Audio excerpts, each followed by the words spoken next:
الاسلام. او دا یاد کئی نکاح شغار په اسلام کی نشتی. جاہلیت کی دا مسئلہ ډیره مشهوره وا، یو سړی به د بل سره ملاو شو ورته وی شاغرني. شاغرني څه معنی ده؟ یعنی مال خپل خور راکه زه به تاله خپل خور درکم، مال خپل لور راکه زه به تاله خپل لور درکم. بدل واده چې ورته وایي، د بدل نکاح دا په شریعت کې حرام دی. ها دا جایز دی.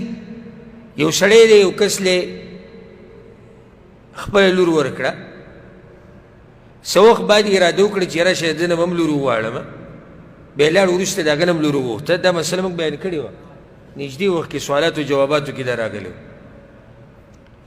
نو بیا جایز دی، خو چې شرط پکې ولګولی شي نو بیا څه دی؟ بیا حرام دی.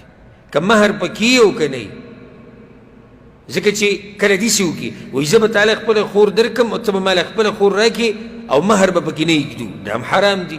کله وایي خور به درکم خور به راکړې او مهر به دواړو له کېږدو، بیا هم حرام دی. که مهر پکې بیا هم حرام دی.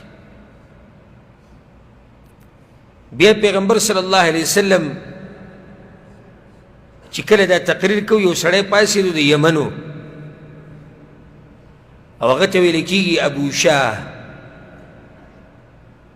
هغه راپاڅېدو وی یا رسول الله اکتب لی، یا رسول الله دا کمې خبرې چې ته کوې که دا ما لپاره ولیکي، یعنې چې ما ته یاد دي زه به ځان سره یمن ته ویسم. پیغمبر صلی الله علیه وسلم وی اکتبو لابي شاه، ابو شاه دپاره دا خبرې ولیکئ.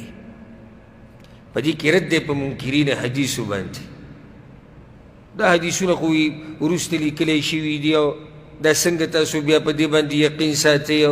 نه نه، حدیثونو لیکلو شروعات خو د پیغمبر د زمانې نه شوي دي. دا پې دلیل دی که نه دی؟ دا خبره د سره یاده کړې، ډېره فایدهمند خبره ده چې د تقریر په دوران کې د یمن یو کس راپاڅېدو وی یا رسول الله اکتب لی، زما دپاره ولیکئ دا خبرې. پیغمبر صلی الله علیه وسلم اکتبو لی ابي شاه، ابو شاه دپاره دا خبرې ولیکئ که نه.